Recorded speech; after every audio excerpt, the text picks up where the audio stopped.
And so the Great Recession had a major effect on the U.S. economy. You have the U.S. government trying to figure out a way to get out of this. They're passing a number of stimulus bills.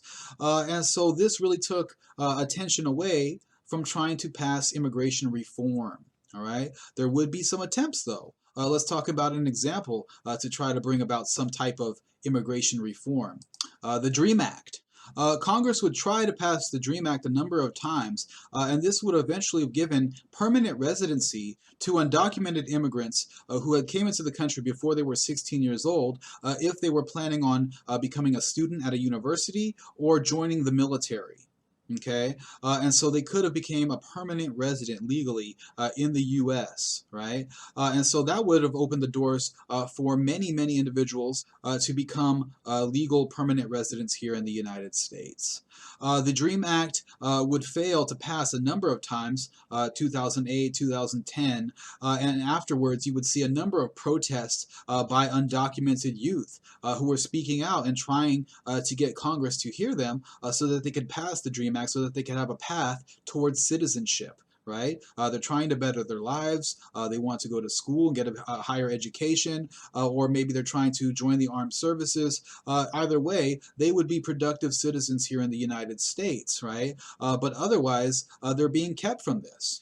Without the DREAM Act, it's difficult for them to get higher education, right? And so you're going to see protests by undocumented youth. Many would use social media to organize and to get their message out into the public. One example of protest would be the Trail of Dreams, where you have four students going from Miami-Dade County, traveling all the way to Washington, D.C. On foot. All right, these four students, so they're traveling on foot.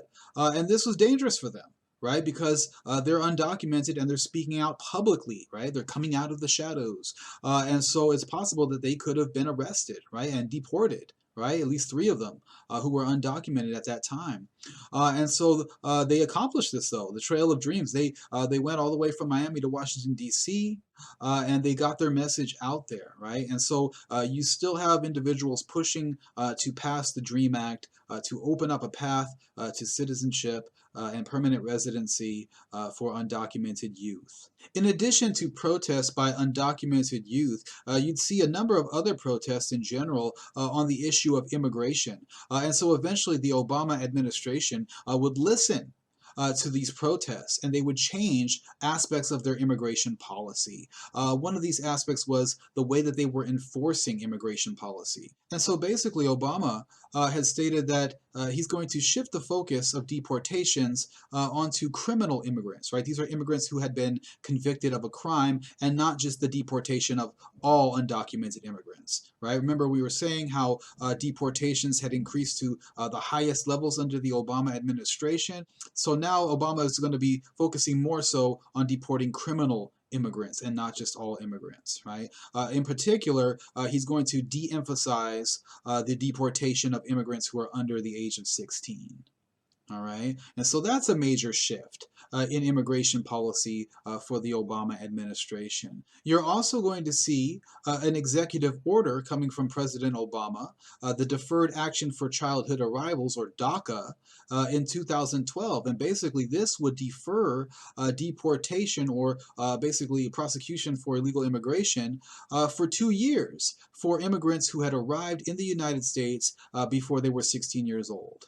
Okay, so if you came into the U.S. before you were 16, you could apply for a 2-year deferral, and this would protect you from deportation. And so this would offer some protection for undocumented youth. Also, DACA would allow these immigrants who came to the U.S. during their childhood to work legally in the United States, right? So they would be given authorization for work permits. They'd also get access to documentation such as driver's licenses.